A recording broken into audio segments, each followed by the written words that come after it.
justice, and thank God it's also World Environment Day. So I'm really expecting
Mother Nature's anger leads to catastrophe.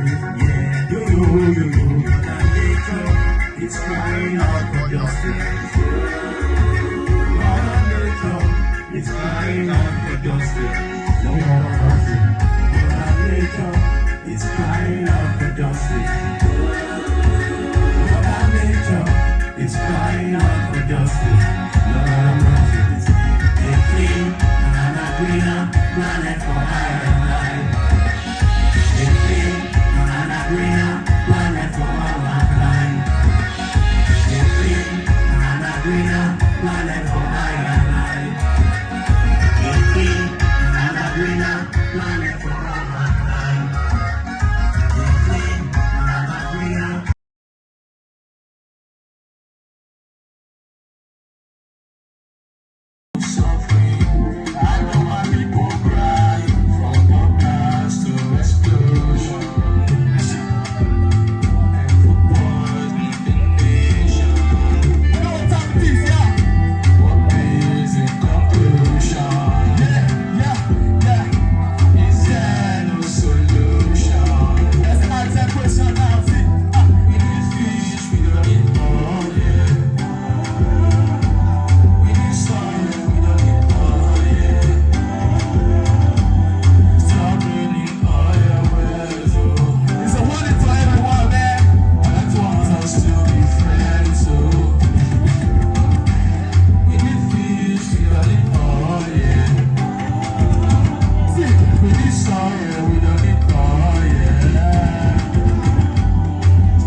But the story wasn't the same. Coughing endlessly. Title is Choked by Convenience. Convenience and greed, the two thieves between whom we are nailed. Shall we forgive them, since they know exactly what they are doing?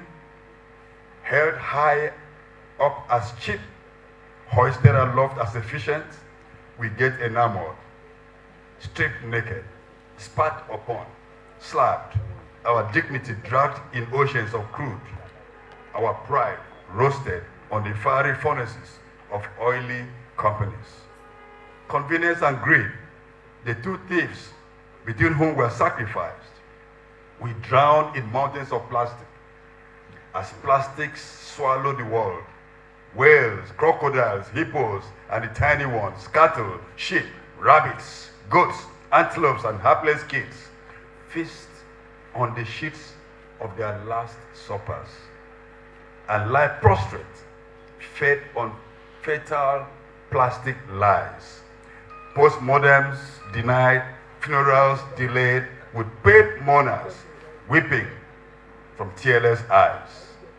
Convenience and greed, the two thieves between whom we refuse to be wrapped. But here lies the deaf generation, wedded to the catwalks of lies, who denied the shouts of Mother Earth, addicted to efficient destruction, bedeviled by ease, addicted to speed, a world on a mad dash to the tipping point.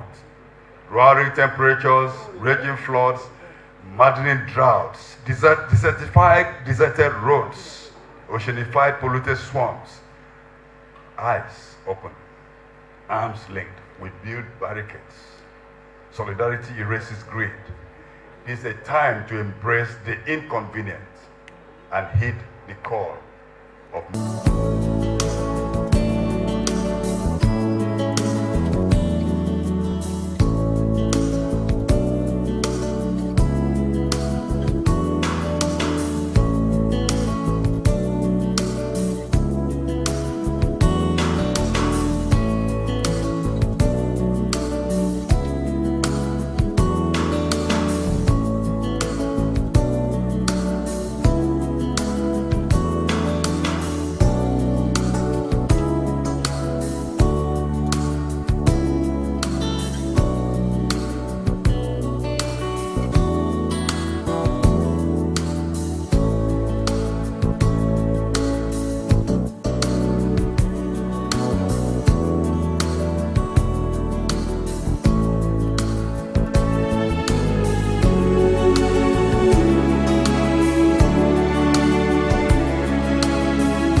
our love for plastics have increased. And today is World Environment Day, which says beat the use of plastic pollution. So how can we reduce the love we have for plastic? I think we just need to love ourselves. We need to be first realize the danger that plastic poses to our health. If you don't realize that danger, you will not be doing anything about it. So first is to realize the danger. First to realize that plastic itself, though might be very convenient for you to use, but that there is danger when it is not well managed. People are adopting on a daily basis. So, like I said, you go to a party and tell them, look, you don't drink from the water bottle. When people open that water bottle in front of them to take pictures. Yes, now.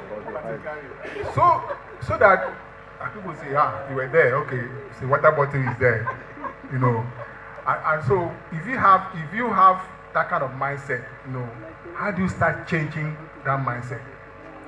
How do you start thinking with that mindset? So look, yes, I know you love this, but this is not very healthy for you. Can we tone it down a bit? So that's why we need this education. As much as possible, we still need to push this message, And like I said, in my presentation, it has to be an intentional thing. From what he has said that plastic can be reduced, how do you think we can create this awareness, using content to create awareness that we should limit the use of plastics and how we pollute the environment?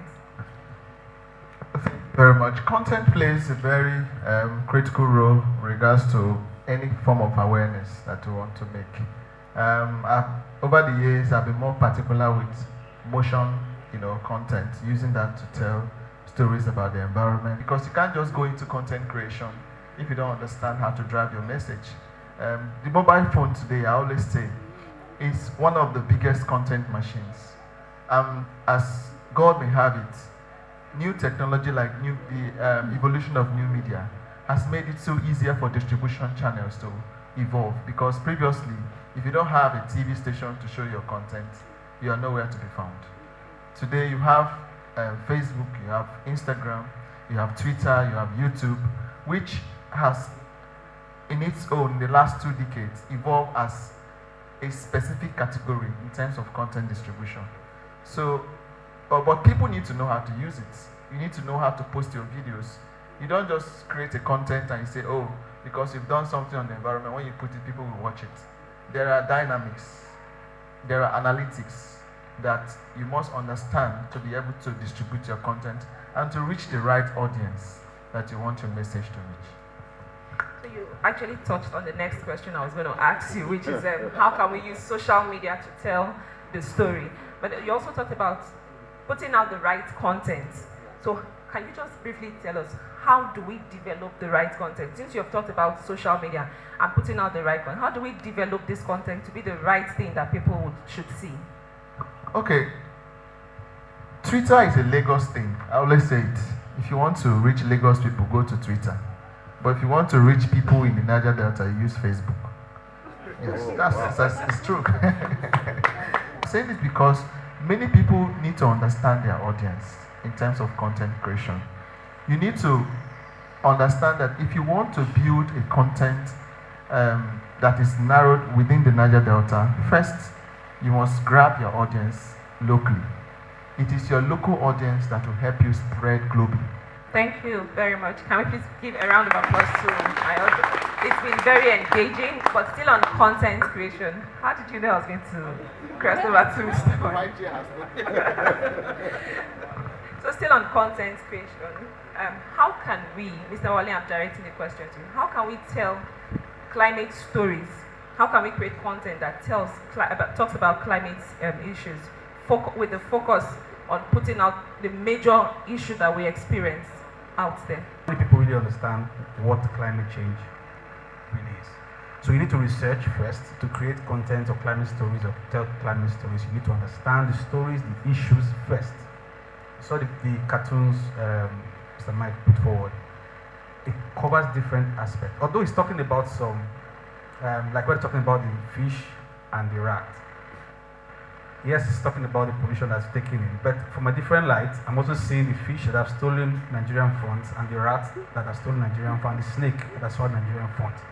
So because I'm seeing all those things, because I've heard of the stories, I've listened up, you know.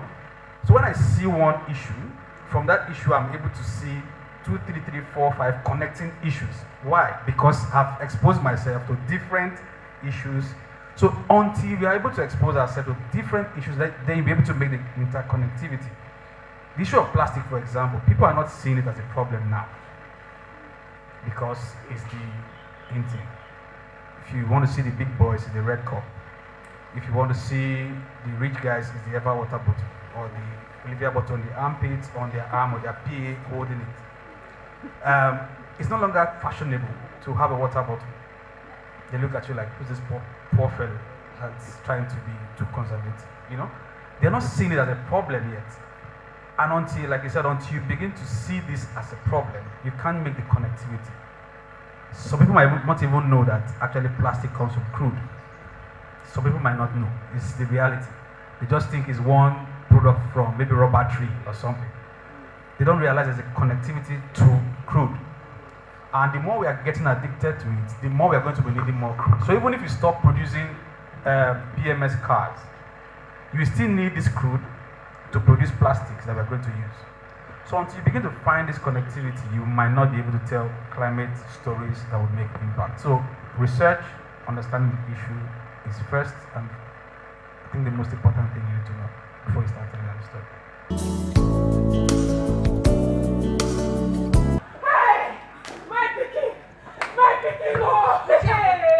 What happened to your child? He wake up, oh. He wake up now, he breathes in content. He can begin to breathe up and down. Before you know, the breathing come begin loud.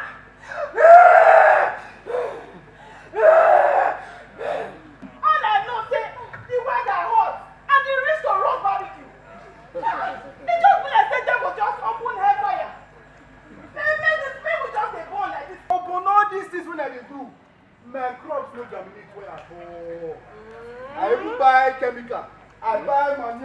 I rub balm for the ground.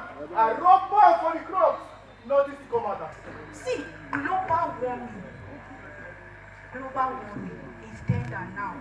We used to talk about it now. But now we are beginning to see the effects. And if we do not move quickly to protect and prevent this pollution, our future is going to be very green. And life will become unbearable for us. It's unbearable already. I'm not really getting anything again. Okay, so you say that make we just stop this fossil fuel, I do what you call it. Then make we continue with forestation. Why can't go kill us now? Certainly it will not. There are other alternatives. The government must place a strict ban. They must act strictly. Place a ban on the use of fossil fuel. Families under pressure, you are crying. Normal activity of fishing where they fight.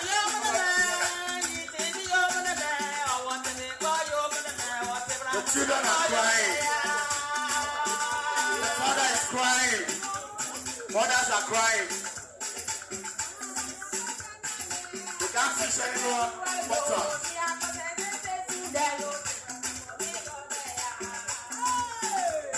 No crossover to face anymore. Darkness is gone. Who will come to the rescue?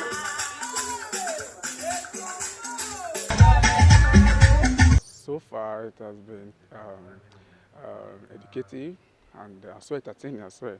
You know, with the theme culture and art depicting environmental justice.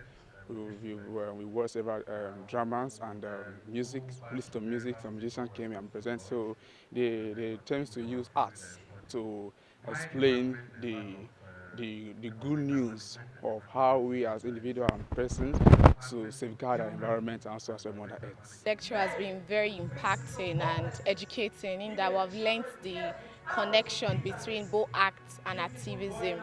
Act in relations to climate issues and how we can prefer solutions. You know, it's beyond speaking with words, it's now speaking with images or speaking with whatever a person considers as art. Because most times words fail you and other times art does the job that words will not do.